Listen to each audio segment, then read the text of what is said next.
Time to land, Captain. Initiate docking sequence.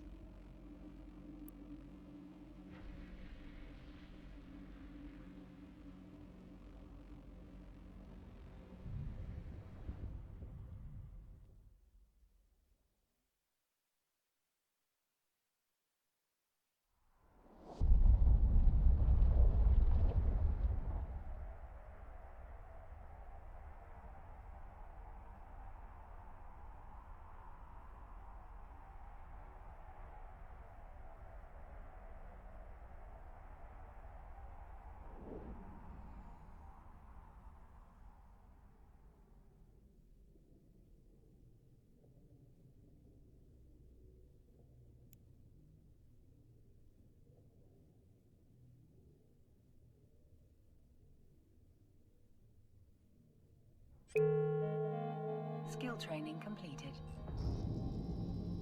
To contact a career agent, you must first access the agency.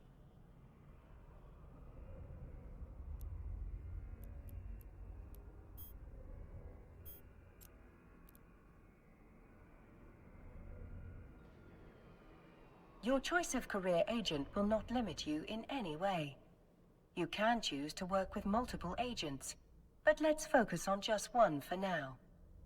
To begin the next phase of what I'm sure will be an illustrious career, accept a mission. Now, let's tidy up our display, shall we? Close the agency and agent conversation windows. Career agents offer adventures designed to hone your skills. AIR has provided a skill plan unique to each agent to assist with your progress. Since we always want to have a skill in training, let's dive into one of those plans. Since you have accepted the Enforcer's mission, you should select the Enforcer career path. For your chosen career path, you will want to train the AIR Enforcer skill plan.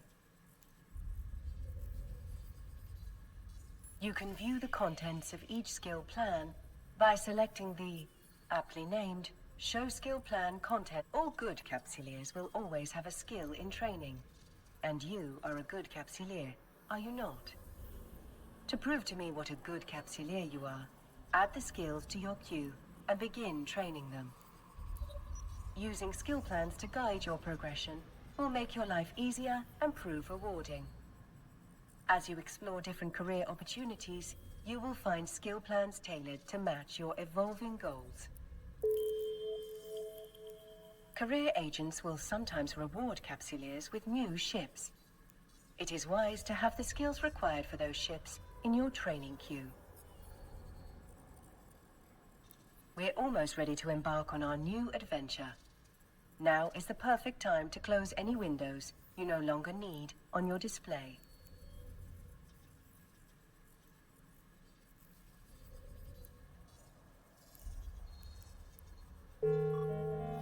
Skill training completed.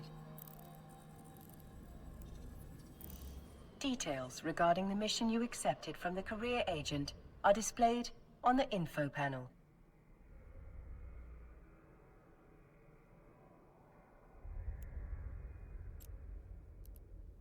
Here, you can view the mission briefing, objectives, and rewards.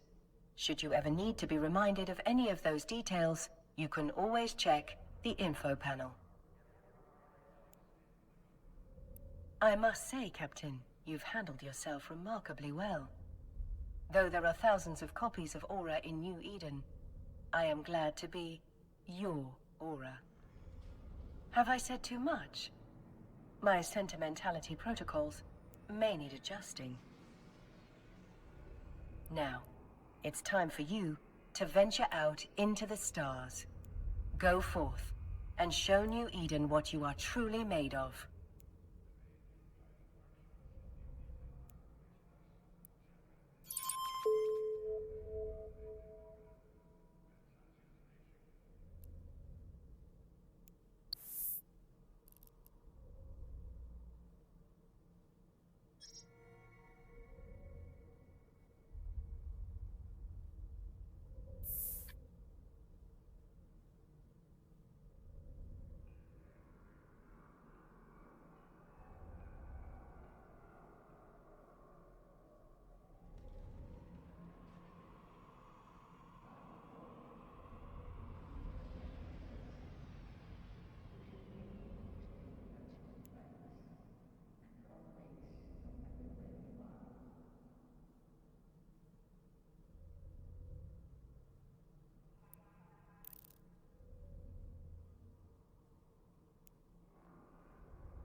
Exploration in EVE Online involves scanning down hidden locations to search for valuable loot hidden within them. These sites may be ancient ruins where you uncover relics of the past, or hidden data vaults which you can hack into to retrieve the valuable information within. To begin exploring, you will need a ship fit with the necessary equipment, a core scan probe launcher and 8 core scan probes. You will also need a relic analyzer, a data analyzer, or both, depending on the type of site you're looking for. For this video, we'll fit both types of analyzers. These modules can all be easily purchased via the in-game market. While a core probe launcher can be fit to any ship, it helps to use a ship designed for exploration. These ships will have a bonus to scan probe strength, to make scanning easier, as well as a bonus to relic and data analyzers. You can view the role bonuses of any ship by right-clicking on it and choosing Show Info. Each empire has its own entry-level frigate, designed for exploration. These are the Caldari Heron, Galente Imicus, Amar Magnate, and the aptly named Minmatar Probe. Pick your favourite, fit it up, then undock and begin exploring. Once you're out in space, it's time to start scanning. Open the probe scanner window by clicking the Scanners button on the left-hand side of your capacitor, and then clicking the Probe Scanner. This will open the probe scan window and the solar system map. In the probe scanner window, we're looking for cosmic signatures. These are hidden sites which can only be located by scanning them down. While exploring, you may find it helpful to use the filter in the probe scan window to hide anomalies, which can already be warped to and show as entries in green. If there's a cosmic signature in your system, it's time to start scanning it down. Click the probe launcher module to the right of your capacitor to launch your probes. You will see them appear on the solar system map. Each blue sphere represents the scan range of your individual probes. Now select the anomaly you would like to scan in the probe scan window and reposition your probes to be centered over it in the map. You can move the probes by clicking and dragging the arrows around the sides of the center cube in the solar system map. Remember that space is three-dimensional, and you'll need to reposition your camera to make sure your probes are properly centered. You can quickly flip between the top and side view by double-clicking on empty space in the map to make this easier. Once your probes are centered, resize them using the slider at the bottom of the probe scan window to fully cover the cosmic signature. When the anomaly is surrounded by your probes, click the Analyze button in the probe scan window to scan it. This will warp all of your probes into position, and they will begin to scan. Once complete, you'll notice that the anomaly shifts position and the signal will increase. This represents your progress in narrowing down the location of the cosmic signature. Now we repeat the process to continue scanning down the signature. Recenter your probes, checking the position both horizontally and vertically, then reduce the size by 1 step and analyze again. Keep doing this until the anomaly is scanned down. Recenter, resize, analyze.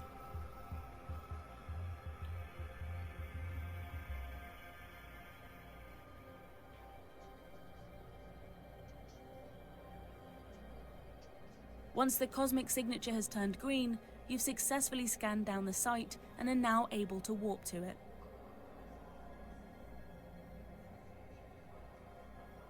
Now that you have found the site, it's time to start breaking open those containers with your relic or data analyzer for the valuable loot within. We'll cover this process in more detail in the Hacking for Profit video.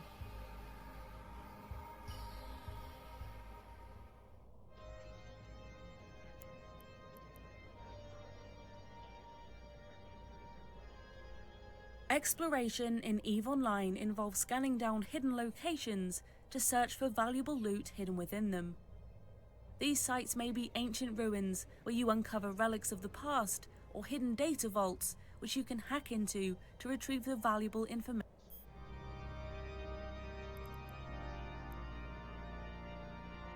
Once you've reached a relic or data site, it's time to start breaking open those containers for the valuable loot within. Approach a container, lock it up, and activate the relevant module, a relic analyzer for relic sites or a data analyzer for data sites. When you activate a relic or data analyzer, the hacking screen will open. From here, you need to successfully break the lock in order to open the vault and access the loot within.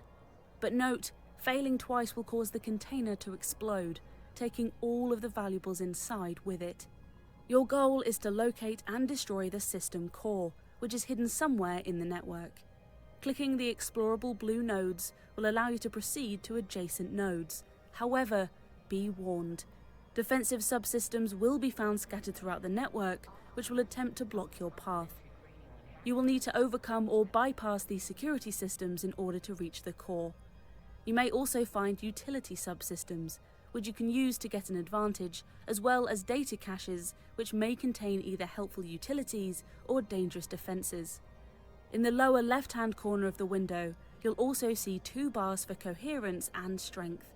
Coherence can be thought of as your health, while strength represents the damage you do when attacking a node. As you attack defensive subsystems or the system core, you'll take damage to your coherence while damaging the coherence of the node you're attacking. If you reduce the coherence of a defensive subsystem to 0, it will disappear. However, if your own coherence falls to 0, you will fail the hack and be kicked from the network. There are 4 types of defensive subsystems you may encounter while hacking.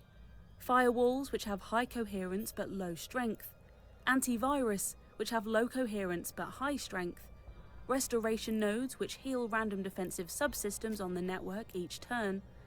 And virus suppressors, which weaken your strength while active. You generally want to avoid attacking as much as possible until these have been removed from the network. It's generally a good idea to explore further before directly attacking a defensive subsystem, as you may uncover additional helpful utility subsystems, which you can use to overcome them, or even the exposed core if you're lucky. However, due to the disruptive effects of restoration and suppressor nodes, you will want to destroy these immediately. The difficulty of a hacking site is generally determined by the security status of the space you're in. More difficult hacking sites require better equipment, skills, and execution, but can be much more lucrative. In harder sites, defensive nodes will take and deal more coherence damage before being removed. The dangerous restoration and suppressor subsystems are also only found in more difficult sites, so you don't need to worry about them just yet if you're starting off exploring in high security space. As you explore a network, you may also discover helpful utility subsystems along the way. These are tools you can use to gain an advantage in overcoming defensive subsystems and increase your odds of success. The utility subsystems you may encounter are self-repair, which gradually increases your coherence over each turn. You'll want to use these immediately, as there is no maximum coherence value. Kernel rots, which cut the system's coherence in half. Use these to break through high coherence systems such as firewalls. Polymorphic shields, which nullify the next 2 attacks against you, preventing you from losing coherence. Use this before attacking high-strength systems, such as an antivirus. And secondary vectors, which reduce a system's coherence over time. You'll want to use these to augment attacks against key targets, particularly to wear down suppressor nodes while your virus strength is reduced, without having to attack them directly. As you explore, you may also uncover data caches. They may either contain a helpful utility subsystem or a dangerous defensive one. Because there's no way to know what a data cache contains before opening it, it's generally recommended to only open these as a last resort, when you might otherwise fail without a utility subsystem to give you a needed edge. You now know the basics of the hacking process. Click through the network, revealing nodes as you go, and try to find and destroy the system core without letting the defensive subsystems destroy you first. Here you can see we're exploring the network and find that we've hit a firewall. We continue exploring before attacking it, finding a repair which we can use immediately.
cut the system's coherence in half, you from losing coherence.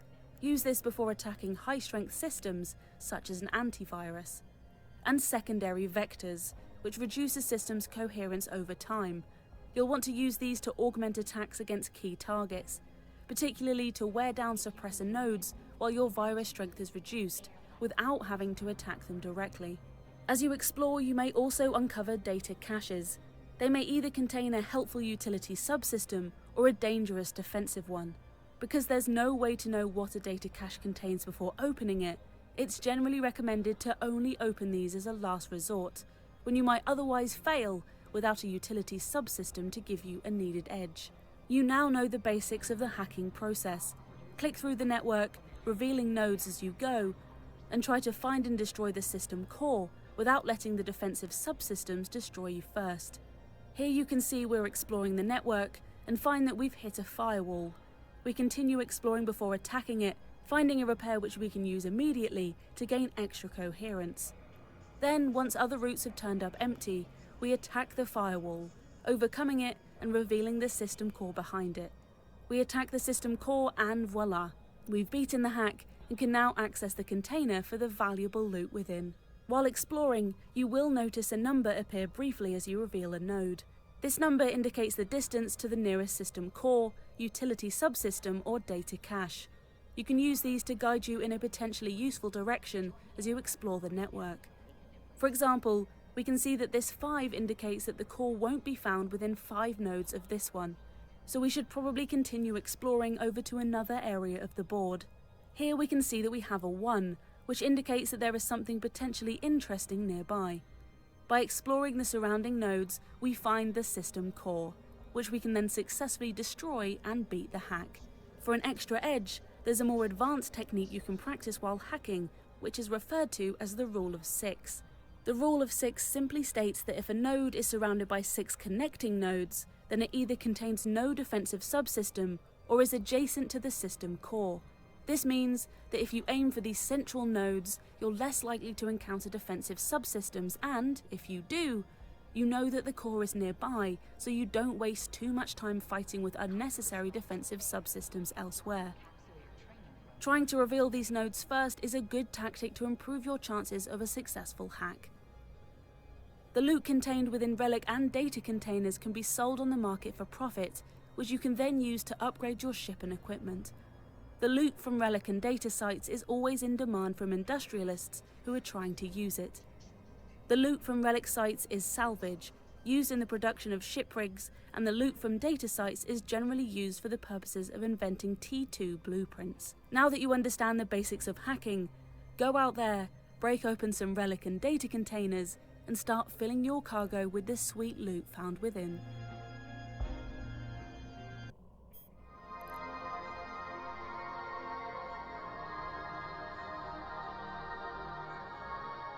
While exploring in EVE Online, you'll sooner or later happen across a wormhole. These mysterious holes in space can lead almost anywhere, including distant, mysterious systems far removed from normal space. While wormhole space can be dangerous, it can also be extremely lucrative for those capsuleers willing to brave the darkness. Wormholes are hidden cosmic signatures and can only be located through scanning, much like relic and data sites. If you need a refresher on scanning, check out the Scanning Basics video. Once you have a wormhole fully scanned, you can warp to it to find an ominous spherical portal in space. Before diving in, you should assess the hole to gather information. Right-click and show info on the wormhole to bring up more details.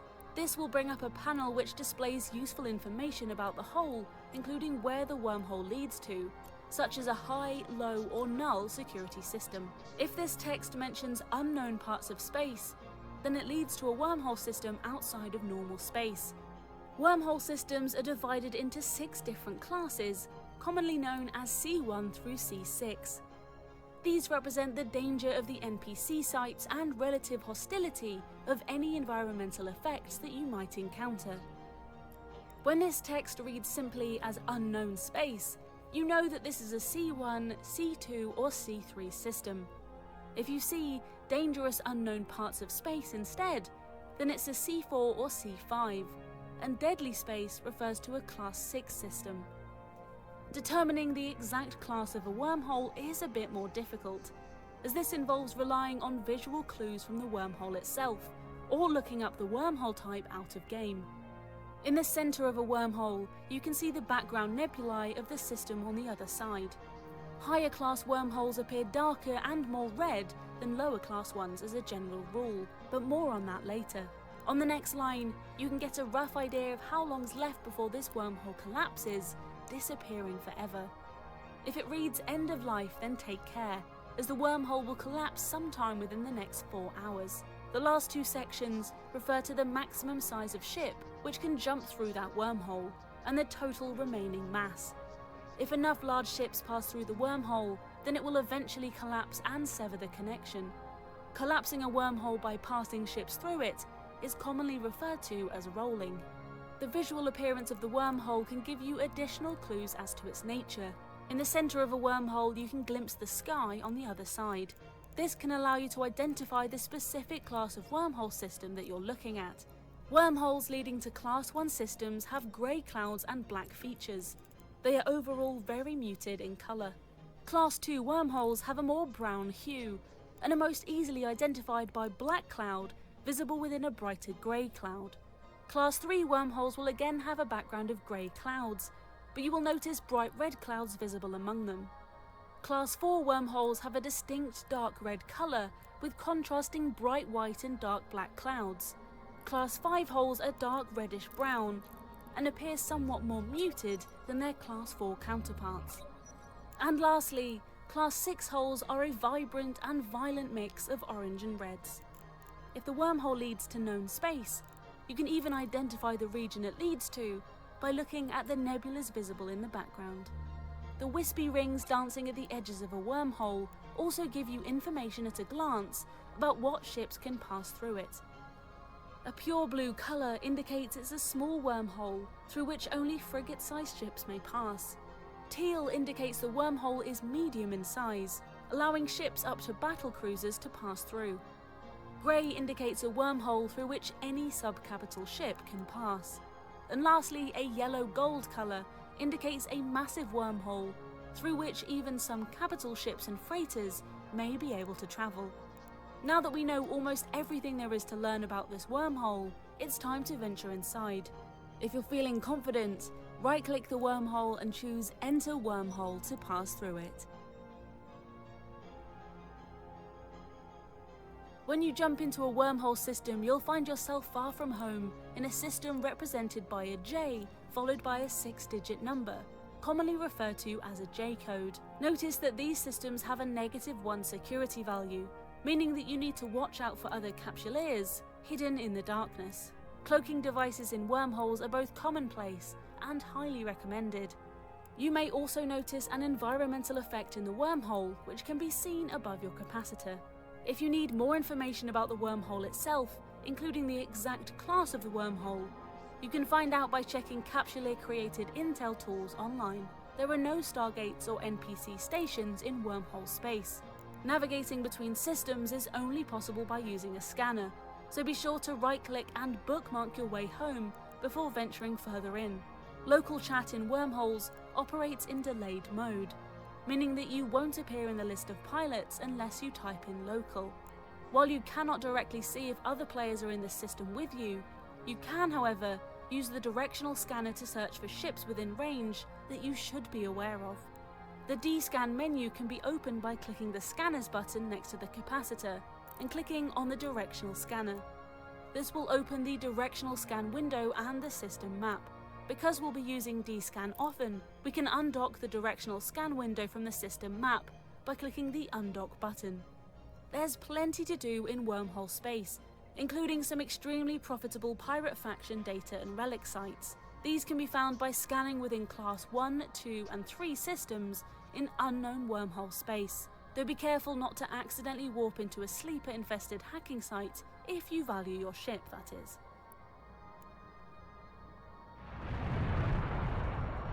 When you're ready to return from wormhole space, you can simply try to head straight back out the way you came.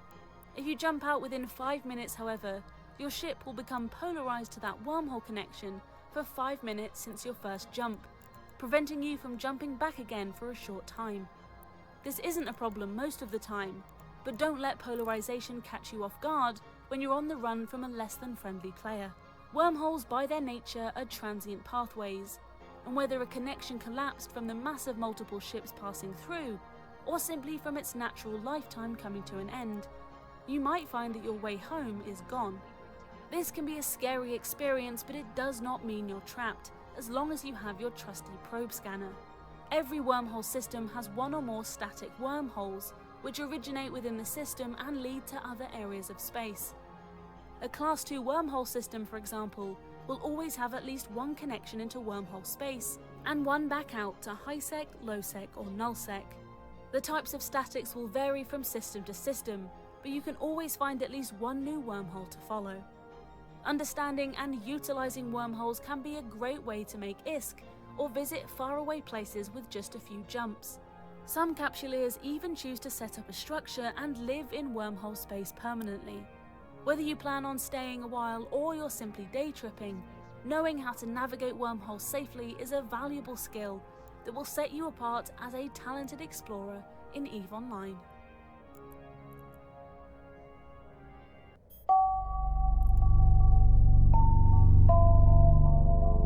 If you're looking to take your PvE combat to the next level, look no further than wormhole space. Wormhole systems exist separately from the rest of New Eden, and the combat sites found there offer a unique challenge with tempting rewards. To find a wormhole combat site, you'll first need to find a wormhole system. These can be scanned down from almost anywhere in New Eden. Check out the Wormhole Basics video to find out more. In this tutorial, we'll be focusing on the type of wormhole with the easiest sites, a Class 1 system. Before you head out on your wormhole expedition, you need to prepare your ship. Even the easiest wormhole sites can be much harder than most missions, so you should fit up a combat battlecruiser to take them on. Take a look at the Fitting Your Ship video to learn how you can effectively design a fit for purpose. Do note that wormhole sleeper sites tend to have a lot of energy neutralizers, so be sure your ship is able to comfortably maintain its capacitor. If you're flying solo, you may want to consider fitting a core probe launcher with a set of core scanner probes just in case. This will help ensure that you always have a way out if your entry wormhole collapses. Another option is to bring a mobile depot, which you can anchor and use in space to refit a probe launcher onto your ship from the cargo. You should also consider picking up a mobile tractor unit to collect wrecks. More on that later. Once your battlecruiser is ready for action, you can head back to the wormhole you found earlier. Steel yourself and jump in.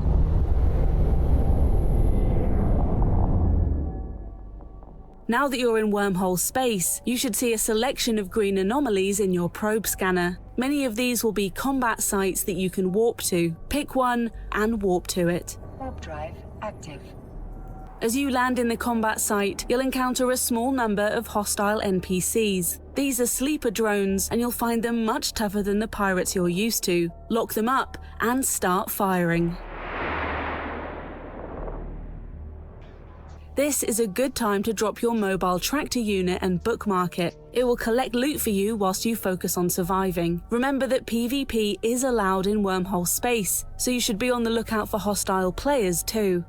Sleeper drones work on a trigger system for spawning the next wave of combat ships. Killing the last of the trigger ships will spawn more NPCs until you complete the site. You can find out which ships are the trigger through experience or by checking resources created by capsuleers online.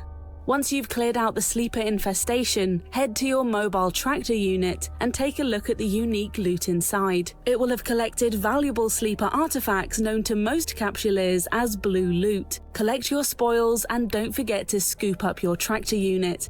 Congratulations on completing your first wormhole combat site. What you do now is up to you. Salvaging sleeper wrecks can be very profitable and will help you extract more value out of each site. You might also want to head back to your high-sec wormhole bookmark to secure your loot away from the clutches of hostile capsuleers.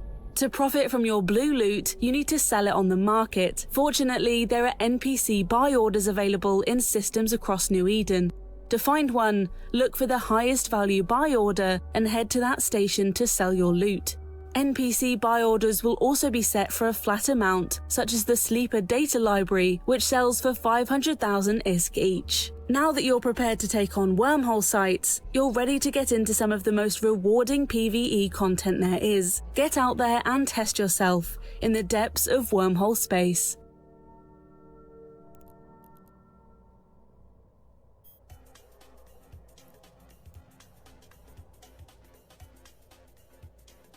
Crime is just a fact of life for the citizens of New Eden, and for some, a perfectly legitimate business strategy.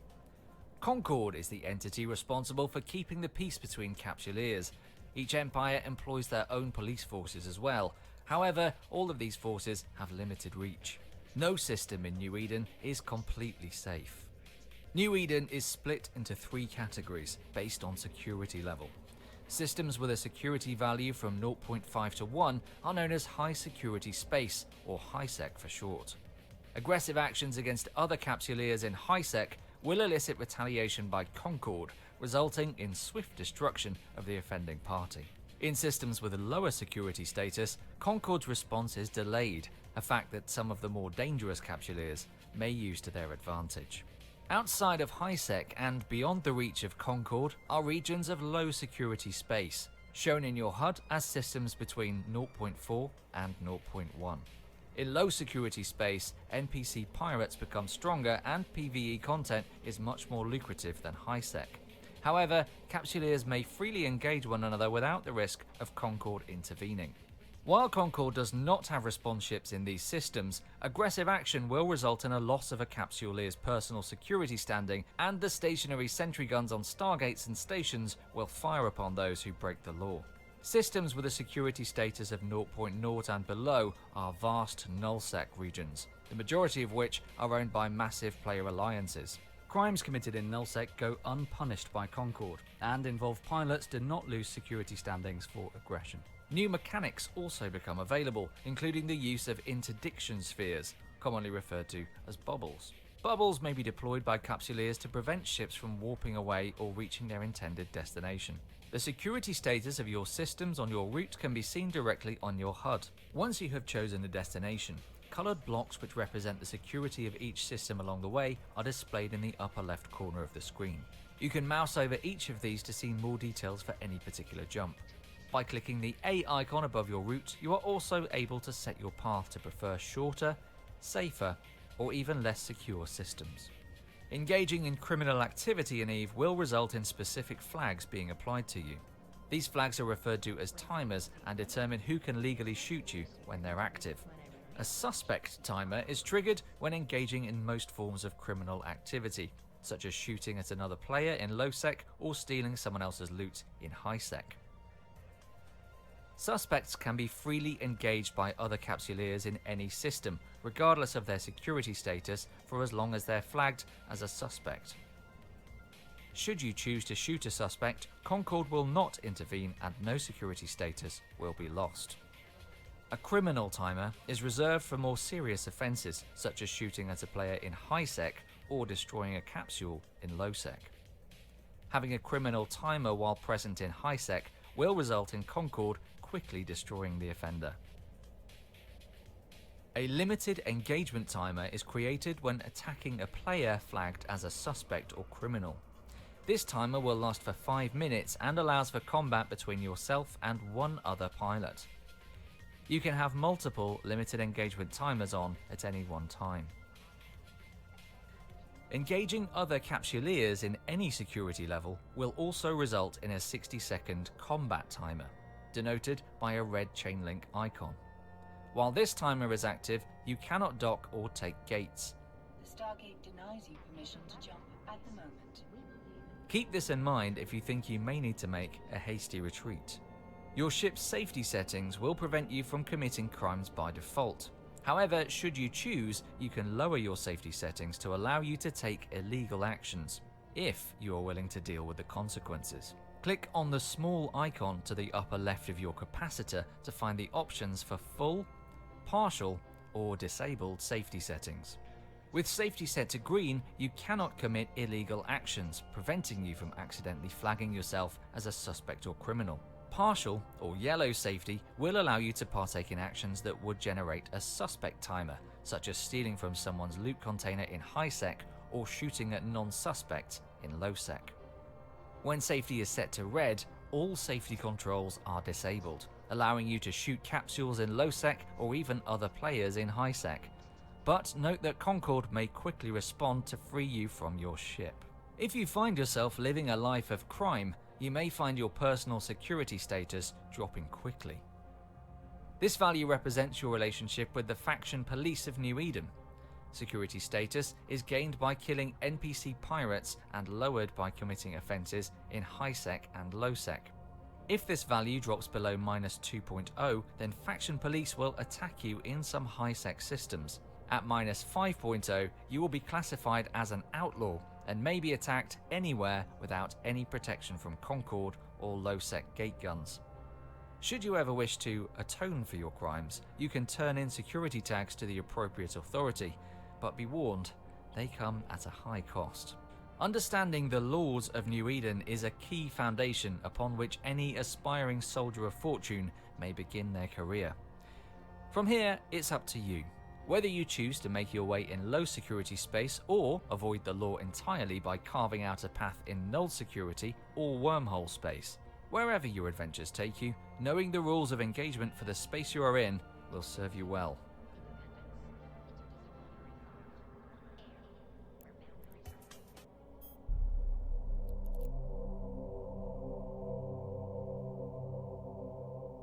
Finding friends to fly with opens up a whole new realm of experiences and adventures in your EVE journey. Players can form their own corporations and work together towards shared goals. These corporations can even band together into alliances, some of which are massive with tens of thousands of members. Finding a corporation that's right for you can greatly enhance your experience and give you the support you need to survive and thrive amidst the dangers of New Eden. Most corporations in EVE specialize in certain styles of gameplay, often shaped by the space in which they live.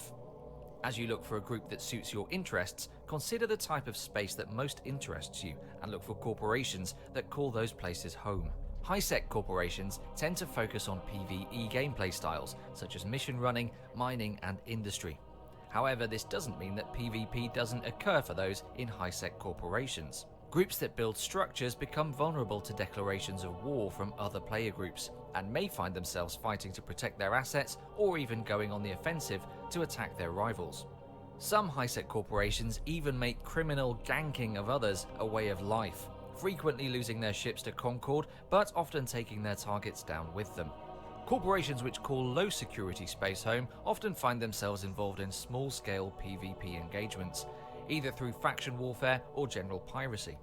Those corporations which are enlisted in a faction's militia will often work together to conquer space for their faction, while others may focus on a criminal life, working to free innocent passers-by from their ships and take whatever valuable loot they had on board. As with any space, there may also be corporations which aren't as PvP focused, instead preferring to avoid conflicts when they can and profit from the space around them. However, sometimes a fight simply cannot be avoided. Null security space is divided into two types, NPC and sovereign space. NPC space is owned by NPC corporations and cannot be claimed by players. Corporations here tend to be smaller and often similar in lifestyle to low security pirate groups. Sovereign nullsec, on the other hand, is home to massive player empires, which frequently come into conflict as they vie for dominance and control of star systems. Corporations and their alliances which make their home in Sov Null will often find themselves defending or attacking space in large fleets. If you're interested in participating in massive fleet fights, look for a well-established nullsec group to join.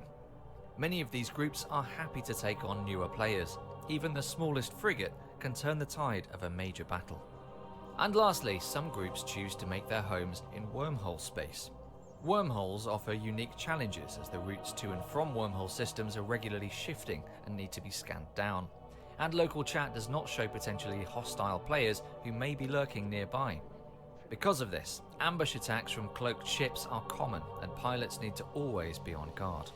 Structures anchored in wormhole space also drop all of their contents upon destruction, so evictions are common as attackers invade wormholes seeking to steal the defenders' belongings. The brutality of wormhole life can make it tough to get started as a new player, but there are some corps which will be happy to show you the ropes, if you're brave enough. Once you have an idea of the type of group you're interested in joining, it's time to start the hunt. Corporations try to advertise themselves through many channels in and out of game, so there is not necessarily a best way to go about finding one. It's recommended you search around multiple channels and try to find the best corporation for you. In-game, corporations can list recruitment advertisements which you can search through. To view recruiting corporations in-game, click on the Neocom menu in the top left-hand corner of the screen, go to Social, and then click on Corporation. In the Corporation window, you then want to click on the Recruitment tab and then on Search. Here you can find a list of recruiting corporations. Carefully tune the search results to fit what you're looking for. You can choose types of gameplay that interest you, the type of space you'd be interested in living in, your language, playtimes, and even how large you would like the corporation to be. You can then click through the various advertisements on the right-hand side of the window to reveal a bit more about them.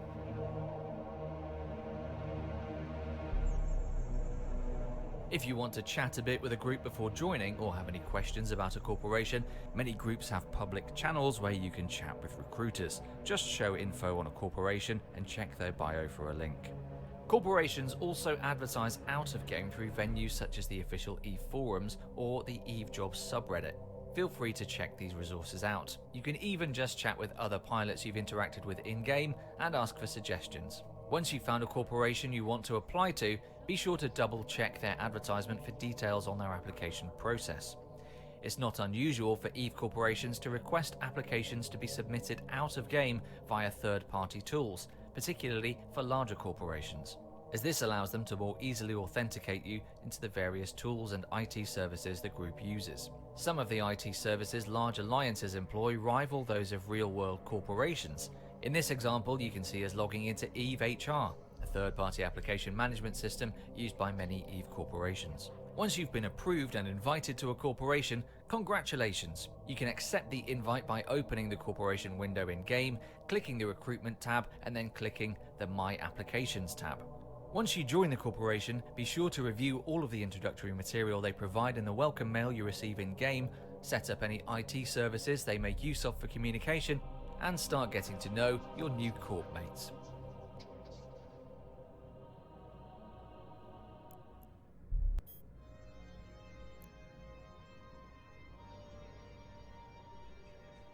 Epic arcs are chains of missions through which you follow a unique storyline. Completing an epic arc gives special rewards which are much more valuable than other missions of a similar level. To find an epic arc, open the Agency window and click on the Agents and Missions tab at the top. Then click on Epic Arcs. Here you can see a list of available epic arcs. Note that most epic arcs require you to have a minimum standing with a faction or corporation. However, the Sisters of Eve epic arc, the Bloodstained Stars, has no minimum requirement and is relatively easy and rewarding to complete as a new player. To begin an epic arc, simply select the one you're interested in and hit the Set Destination button to head out and meet your agent.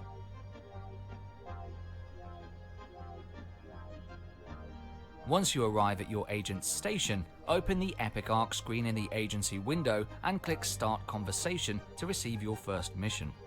Review the mission details and click Accept to begin. Then follow the agent mission details on the left side of your screen to complete your objectives. When you arrive in a system where you have an objective to complete, you can easily warp into the mission by using the right-click context menu in space.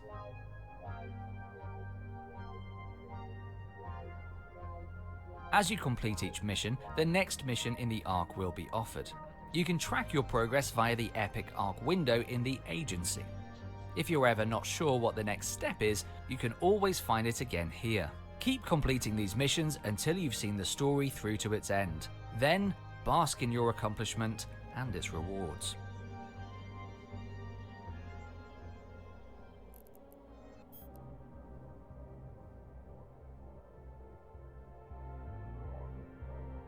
Working with agents and completing missions can earn you valuable income and standing with a corporation. As you earn standing, you will unlock more difficult missions and earn pay to upgrade your ship and take those challenges on. Missions are available via NPC corporation agents. You can locate an agent to work with by opening the agency window, clicking the Agents and Missions tab, and selecting Mission Agents. Missions are available in 3 basic types: security, which focuses primarily on combat; distribution, which primarily focuses on the transport of goods; and mining, which focuses on resource acquisition by mining asteroids. Feel free to choose any type that interests you. For this video, we'll be selecting security agents. The next screen will show all agents which are currently available to you. More advanced and lucrative agents can be unlocked as you gain standing with a corporation. Note that for each agent you can see their system and its security status, their corporation, and their level. Higher level agents pay more generously, but the missions they offer are more challenging and require progressively larger and tougher ships to complete. Agents in lower security areas are also more lucrative than agents of the same level in higher security space, but you will be at increased risk of being attacked by other players. Select an agent that interests you and click Set Destination. Then undock and make your way to meet your new agent.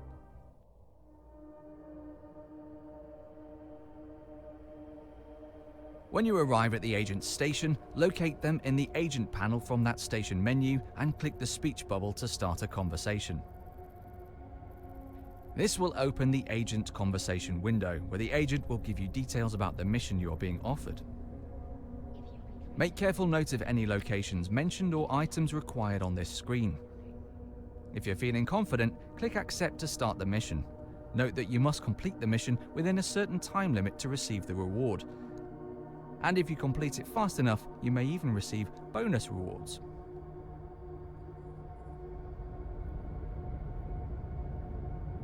Use the Agent Missions Details screen to get your locations and make sure you've completed all of your objectives. If your mission could involve combat, be sure to go prepared to fight. Once you've completed your mission, speak with your agent again to let them know and collect your rewards.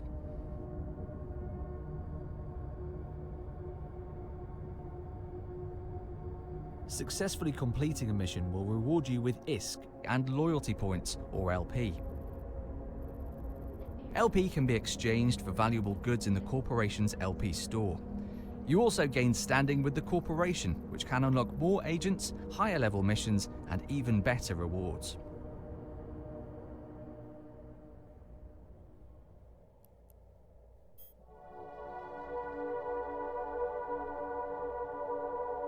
Bringing the right tools to a fight is key to winning. Whether you're setting out on your next mission or diving into the unknowns of wormhole space, fitting your ship well is the best way to help ensure success. In this video, you'll learn about the fitting process and how you can design a ship to take on any challenge. The first step to fitting for purpose is to pick the right ship for the task. When taking on missions, for example, you can start level 1 missions with just a Tech 1 frigate. As you progress to level 2 missions, you should look to upgrading to a destroyer. Level 3 missions usually require at least a Tech 1 cruiser, and level 4s are much more difficult, requiring the use of a battleship. When picking your ship, sometimes referred to as your hull, take note of the ship bonuses seen in the Show Info window in the Traits tab. Using modules to match these bonuses is the best way to make sure that you're getting the most out of your fit. You can get further clues about how to best fit the ship by hovering over the ship characteristics icon in the top of the window. When you're ready to start fitting, it can be useful to begin with a simulated fit. To enter fitting simulation, first open the fitting window, then click on the Simulate button in the top right. This will show a holographic image of your ship and a list of modules on the left-hand side. Any changes you make now will not apply to your actual ship, allowing you to freely try out different options without having to buy all the modules first. You can even use the Hulls and Fits menu to create fits for ships you don't yet own. Save your fits for future use, or browse a selection of community-created fittings. With your ship hull selected, you can now start adding modules to see how it performs. You can browse modules on the left-hand panel and click Show Info to get an idea of what they all do. Each module you add will take up some of the ship's power grid and processing power. These are represented on the lower right. Modules exceeding your power grid or CPU will be offline and unable to be used. You can also see a breakdown of the ship's stats in the panel on the right.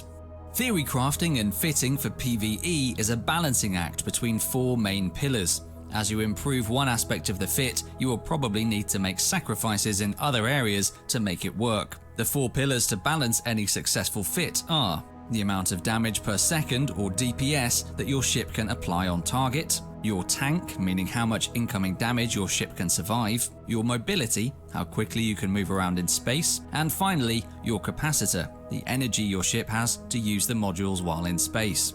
For the first pillar, we have your outgoing damage. There are many different weapon systems in EVE, each with their own strengths and weaknesses.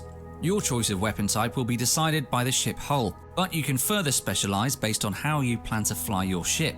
Projectile weapons, for example, fit onto Minmatar ships and are split into close-range autocannons or long-range artillery. Weapons are always fitted into the high slots of your ship. We can also use the low slots to add damage modules to make our guns hit harder. For our autocannons here, we're fitting 2 Tech 2 gyro stabilizers and loading close-ranged fusion ammunition. This ammo primarily fires explosive, which is effective against Angel Cartel pirates, information which can be found in the Show Info panel when you click on any NPC pirate. For the second pillar, we want to focus on our defensive capability, our tank. When improving the shields or armor of any ship, you can choose between using active modules such as a shield booster or armor repairer, or buffer modules like the shield extender and armor plate. There is also a third kind of tank that boosts the passive regeneration of your shield to stay alive. For missions, you will likely want to use an active tank. This will allow you to repair your ship while in space and fighting instead of running away when your shield or armor are low. Your choice in shield or armor is also usually decided by the ship hull and how many types of each slot it has. Shield modules tend to use mid slots and armor modules fit into low slots. We'll use a shield booster here to repair our shields and a hardener module to improve our resists. If you know which type of damage you'll be taking, then you can fit specific resists here, but we're going to go with the multi-spectrum shield hardener, which boosts all resists simultaneously. It can also be useful to fit a damage control.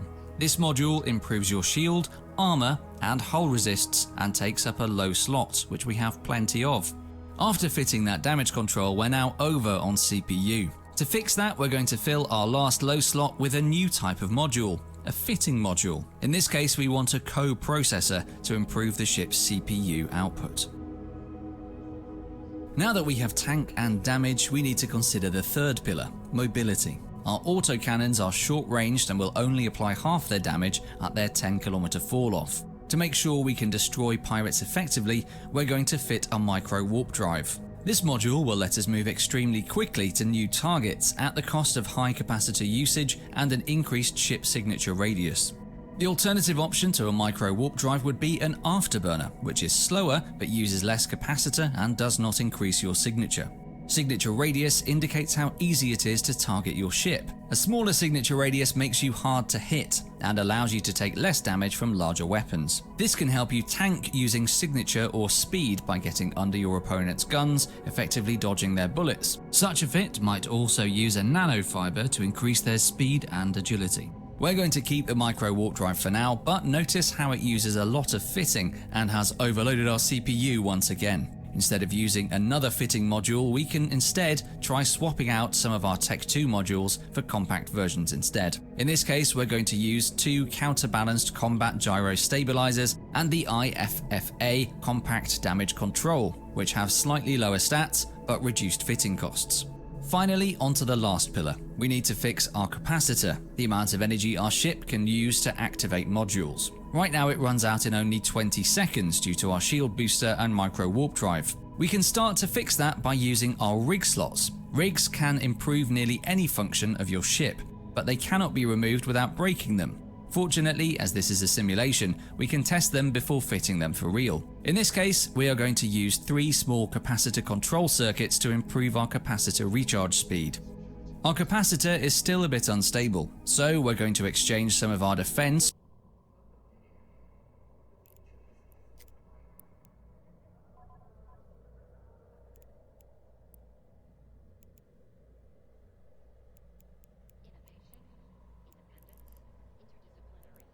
or tank for capacitor by dropping the multi-spectrum shield hardener for a cap recharger, making us cap stable.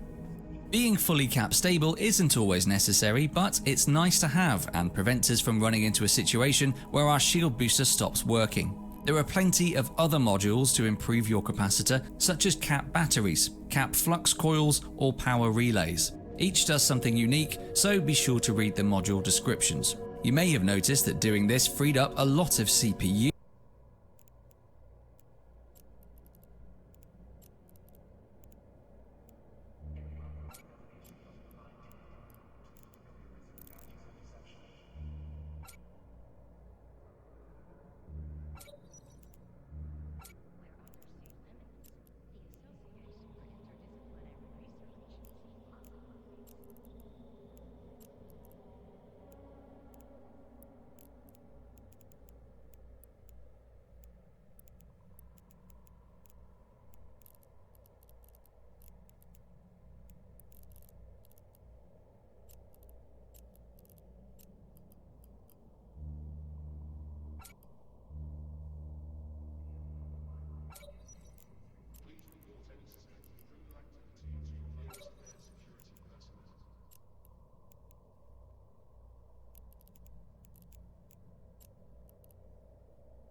Since the Capri charger has lower fitting requirements. We can now remove that coprocessor that we added earlier, freeing up a low slot. This slot is an excellent place to put in an application module like the tracking enhancer. This will improve the tracking of our guns while also extending our range out to 12 kilometers. Good application of damage on target is vital in both PvE and PvP. Your ship might have really high damage, but if you can't hit small targets, you'll never destroy them.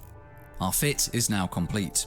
We can now save it, drag the fit name into chat to share it, or even buy it all now with the buy all button. There are more efficiency improvements you can make to your fit, but figuring that out is the art of fitting itself. This may involve getting out there and seeing how different pirate factions behave and how you need to prepare yourself to deal with their damage types and electronic warfare.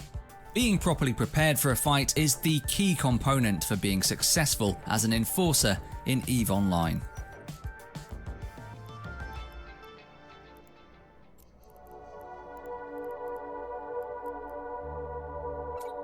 Bringing the right tools to a fight is key to winning. Whether you're setting out on your next mission or diving into the unknowns of wormhole space,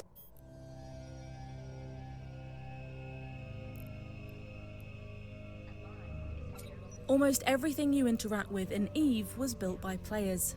From ships, modules and ammunition, to massive player-owned structures and super capital ships.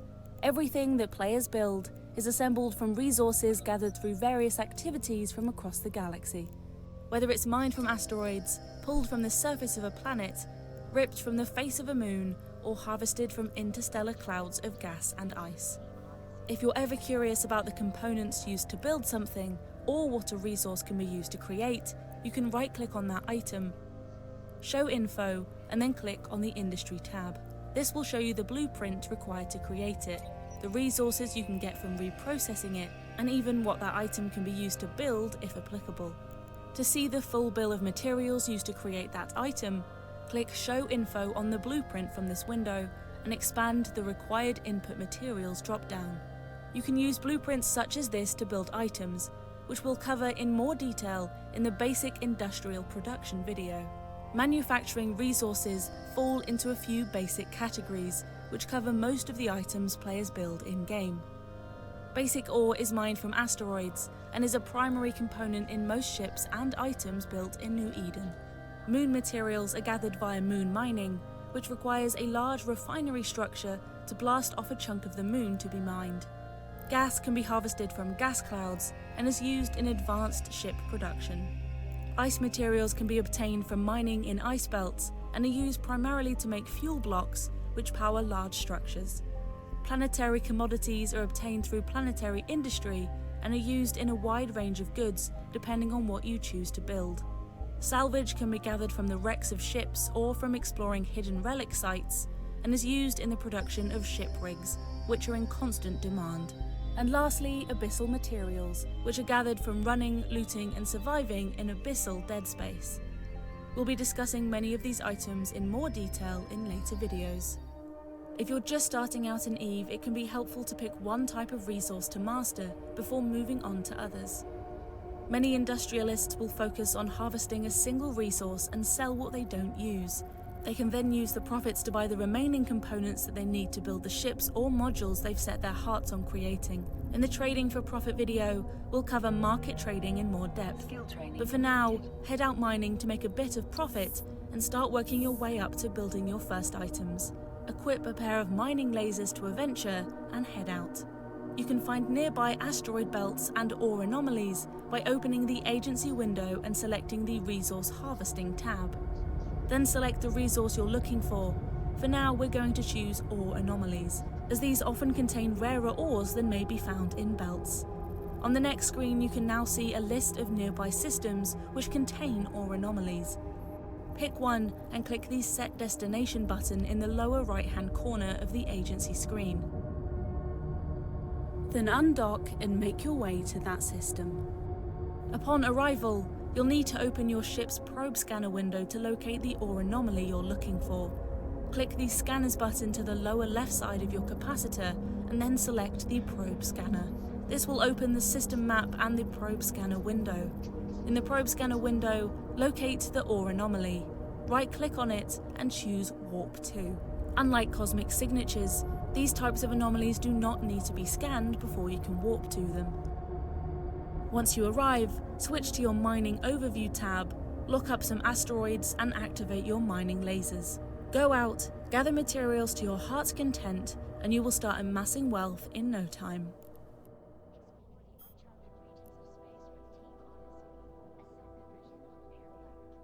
EVE Online's massive player-driven markets are the lifeblood of New Eden. Learning how to navigate the market, buy the things you need for a fair price, and sell the goods you build or gather will give you the foundation to build a successful career in this vast universe. When it comes to the markets in EVE, location is key. You can only see items listed for sale in your current region, and if you buy an item from a particular station, you must go to that station to pick up your purchase. For example, if you list a ship for sale in the system of Jita, it cannot then be purchased by someone in Amar, as these two systems are in different regions. They would need to go to the appropriate region to purchase it, and then pick it up from the specific station in which the item was being sold. Because of this distributed nature of EVE markets, prices for an item may be very different depending on where you go to sell it. Trade hubs have naturally emerged where many buy and sell orders are listed by players. Due to the high volume of trade at these trade hubs, they're a good place to go if you're trying to find a specific item, or just to ensure you're getting a fair price. The largest trade hub is in the system of Jita, the Caldari Navy Assembly Plant located at Planet 4 Moon 4. Each of the 4 empires have trade hubs in their space, so you can always find one nearby if you're looking to make a shopping trip.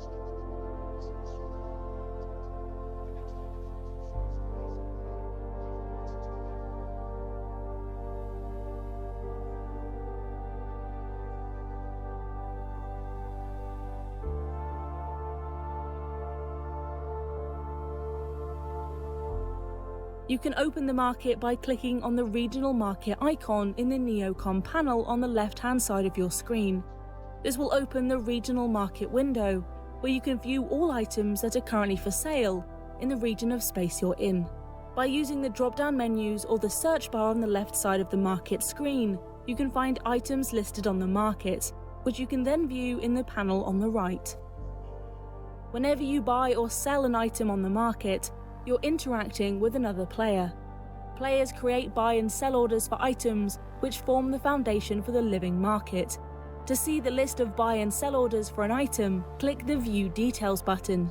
This will pull up the details screen where you can then see all the orders which are currently available for that item. Sell orders are items which people have listed for sale at a particular price, and buy orders indicate people looking to purchase an item at their asking price. If you want to sell an item in your inventory, you can right-click and choose View Market Details to see current orders for that item in your region.